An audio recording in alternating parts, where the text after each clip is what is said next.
Well, I thought it was time for a bit more of an upbeat video. I've just been out for a walk today, and unfortunately I couldn't film this outside just because it's really breezy, so you wouldn't be able to hear what I'm saying. But what an absolutely beautiful day it is. Just looking out the window now, lovely blue skies. The trees are now in full leaf, swaying in the breeze. I took a walk down the canal, saw the little ducklings and the wind producing these ripples downstream. The sun glistening on the water, flowers coming into full bloom, cool when the sun's in, warm when the sun's out. Perfect English mid-spring day, absolutely gorgeous. But like I say, unfortunately I can't film outside because you wouldn't be able to hear me. So here we are, back inside. Been doing a bit of gardening as well, so just resting my back now. Right, so I've called this video well, I don't know what I've called it yet because I've not posted it. We'll call it something like 3 English Institutions Untouched by the Great Reset, something like that. Because what's really important that we do is, whilst it's true, and I think undoubted, that wholesale and relentless attempts and ruthless attempts are being made to tear apart the fabric of our society, including traditions and cultures. Some of them are so robust, and the spirit in enough people is so resilient, and the appetite to continue with our traditions and cultures and customs is so entrenched. It's important that we acknowledge that, and that we say, after the last 2.5 years, or at least the 3 English institutions that I'm going to talk about now are exactly as they were in 2019, before all this nonsense started. So, when I talk about what 3 English institutions, I'm not talking about organisations. I'm talking about 3 concepts of Englishness, 3 traditions, 3 things that are very popular, are rooted in the consciousness, and a lot of people are and want to be part of. So we'll go through the 3 now. So number 1 is football. And I know this because for the first time since the first lockdown, I went to a match a couple of weeks ago. As I may have told you before, I'm an Everton fan. I went to see them play Leicester a couple of weeks ago, finished 1-1. Incidentally, I will be doing a separate video all about my connection to Everton, what it means to be related to my connection to my recently deceased dad, and the importance actually of us remembering to belong to something bigger than us that's not necessarily life or death, because a lot of us have been taking on a lot over the last couple of years, and it's fine for us to still have those attachments to things maybe that we've been part of ever since we were young, and that are very, very important and have a place in our hearts. So I'm going to be doing that. But so number 1, now football, most people I know have at least a passing interest in the great game of football, or are really, really interested or passionate about it. Like many things in this world, the game has been sanitized to a large degree by money, by too much rules, and it reached a real low point when fans weren't allowed inside the game. However, I guess Kirsten in many ways being an Everton fan. Any of you who follow football know why that is, but in saying that, things are looking a little bit brighter over the last few games. But one real positive point to supporting Everton is the very, very traditional, bit of a cliche, but working class club. The ground situated in a very working class area of Liverpool. The ground's largely untouched. It is as it was 50, 60, 70, 80 years ago. The integrity of the club, the fan base, the energy behind it, the tradition and the culture is still largely the same as it always has been, which isn't the case with most Premier League clubs. Now, I don't know whether any of you have ever been to Goodison Park, the home of Everton, but there is a real energy about it. There's an electricity about the place. I absolutely love it. And the reason why I'm saying football, because I do truly believe if you had to pick three interests that were maybe the most popular amongst people in this country, I would say football would be definitely in the top three and would probably be number one. It is obviously the home of football. As I say, most people are very, very interested in the game. A lot of people have got a lot to say about what's happened in the last few years. But I went to the game a couple of weeks ago and it was exactly as it was pre-lockdowns. Exactly the same. Few drinks, bit of banter, pub before the game. Obviously, there was no bollocks, no one wearing masks, none of the bollocks testing or any of the, requirements for entry, because we, the resilient and value-driven people who really want to protect freedoms, who believe in discerning truth, we have put a stop to all that. We could be in a position now where I wouldn't be able to go to watch Everton play because I've not had the dreaded jab, but that now is all history. So it's exactly the same as it was. My match day experience was the same as it was ever since I started going to the match all the way up until early 2020, which was the last match that I went to. So refreshing and, something to give us confidence. So that's number one. So let me know your take on that. Number two, I have picked garden centres. When I think of what is the most quintessential English thing, I think gardens, flowers, well-kept lawns. I've always had a bit of a thing for garden centres, and I'll try and explain why it is. I love gardening. Sarah, my girlfriend, she loves gardening. We spend a lot of time in the garden. We put a lot of effort, probably spend too much money. But we love spending time outdoors, cultivating flowers and growing our own produce, tomatoes, potatoes, root veg, chilies, whatever. We love it, herbs. And we pay regular, probably far too many visits to the very many garden centres that there are around where we live.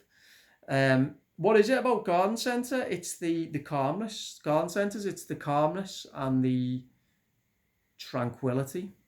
It's the old ladies faffing and fussing about what hanging basket they should get.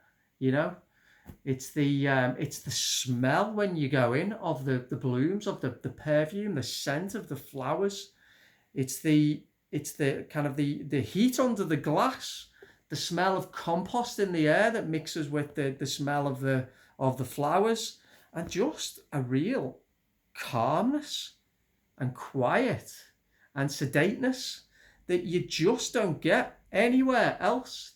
It's kind of like a unique experience. I would say for anybody who's feeling a bit anxious, angry, go to a garden centre. I can't imagine anybody being angry in a garden centre. It's just this lovely, calming, sedate environment. Of course, you're surrounded by nature, by flowers, by plants, and as I say, a quintessential English pastime is gardening and going to garden centres, and I absolutely love it. Because there's another side of me which I'm going to come on to now, which is the crazy side. There's the side that loves the gardening, that loves the nature, loves the outdoors, that loves the peace and the solitude and the quiet and the reflection. And the other side of me that I'm always trying to tame to an extent, but obviously don't want to suppress too much because it's part of me. Well, so number three is pubs. So that's football and gardening and pubs. So as I've probably said before, I do like a drink. Maybe I've one too many every now and again. And you say garden centres, I love going to there, but I also love being in a really raucous and lively pub environment as well. Now again, where we live, where me and Sarah live, we are blessed with not only having the lovely countryside and the lovely garden centres and the gardens and the nature, but we've got a great local boozer as well. And I mean, it's great. It's absolutely amazing. It's called the Scotch Piper. It's the oldest pub in Lancashire, dating back to the 1300s. Have a little look on the internet, you'll be able to see it. If anyone's ever passing through this area, I strongly suggest you stop off there because you'll see what I mean. It is an absolutely brilliant pub. It's one of those rare pubs actually, which is a locals pub, but also very welcoming to outsiders. You've always got this nice mix of locals and people passing by. And it's really welcoming, really friendly. So what is it I love about pubs, and this pub in particular? I love it's the smell. When you go into this pub, the Scotch Piper, it's the smell of the mustiness, the smell produced by 700-800 years. I mean, if those walls could talk in that pub, what would they be able to say? There is a resident ghost as well, of course, in this pub, but it's the smell of the musty smell mixed with the smell of the real ale. So that malty, almost sweet, beery smell intermingling with the smell of the coal fire, which they always have on, obviously in the winter and when it's chilly nights. And there's just something intoxicating about that. There's something timeless about that smell. That smell is exactly as it was 500, 600, 700 years ago. That has not changed. And I guess that's the same with, I talk about the scent of the flowers. That's not changed. And there's clearly something in this, isn't there? That these scents and these smells, these are nostalgic and evocative of years gone by. And I guess that gives a bit of grounding, but also a bit of confidence that these rooted institutions are so deeply entrenched and rooted in society, that in our English culture, that no matter how hard these dark forces try to destroy, and with pubs they've succeeded to a degree, but no matter how hard they try, that want to keep these institutions and these traditions going, and that need is so strong. So yeah, the pub, I love the beer gardens. I love in the summer, I love sitting by the coal fire in the winter. In the Scotch Piper, they have Trivial Pursuit questions as well. So I've been in there a couple of times, and the whole room has ended up playing Trivial Pursuit together. Just absolutely great, No mobile phones, just sit down and a chat and a natter, have a few pints and a bit of banter and some quiz questions with the other people in the pub. I mean, we need more of that. And as I say, for me, a pub is more important than a village centre, more important than a church. Let's compare, as important as both of those are, let's compare pubs to churches. Why do I think the pub is the heart of the community and not the church? Well, because probably for one simple reason, an outstanding reason really, is that for me, a church is a place where you go to be talked to, and of course, if you're open to that religion, then that provides a deep sense of meaning and calmness to people. And I've talked before about how we need more religion and more God in our society.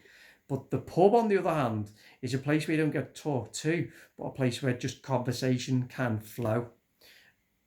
The main reason, I think, for the lockdowns, or one of the main reasons, was to stop people going and congregating and talking about what was wrong. They closed pubs for that reason. Pubs have always been the breeding ground for conversation, for philosophical debate, for free speech. You can go to the pub, you can have a pint, you can get things off your chest, you can discuss what needs to be discussed. And you can't do that at a church. A church is about listening to one man, the priest, deliver the word of God, and whether you're open to hearing that or not, that's absolutely fine. Whereas in the pub, the one place, particularly for the English, I think, who are, yes, the stereotype is true, largely reserved, largely quiet, largely not very demonstrative of emotions, and maybe keep things in a little bit. The pub is a place where it provides that outlet for conversation that people need, and we need as many pubs as possible. Too many of them have shut down. We need a pub in every village, ideally, like it was back in the day, even as recently probably as the 90s. Now a lot have survived, and you do see new ones popping up as well, but I just thought it would be hopefully provide some optimism for you, because it's important that we take a step back sometimes and go, right, okay, what's changed? What hasn't? What dangers abound? What battles have we won? What battles have we still got to win? What opportunities are there? But most of all, what have we managed to preserve? What have we managed to maintain? What cultures are so deeply ingrained that no matter how vicious the assault on them, they are still there. They're still being celebrated. And for me, there you go. Football, in no particular order. Football, garden centres, stroke gardening, and pubs. So there you go. The Great Reset, the New World Order. Try as they might. Keep doing what you're doing, whatever. Because I'm still going to the match. I'm still going to the pub. And I'm still going to the garden centre. There we go. Let me know what you think of this video. As I say, I hope it's brought a bit of a smile to your face. Don't forget to subscribe. And of course, I'd love you to leave me a comment to let me know what you think about what I've just said. All right, speak to you soon. Bye-bye.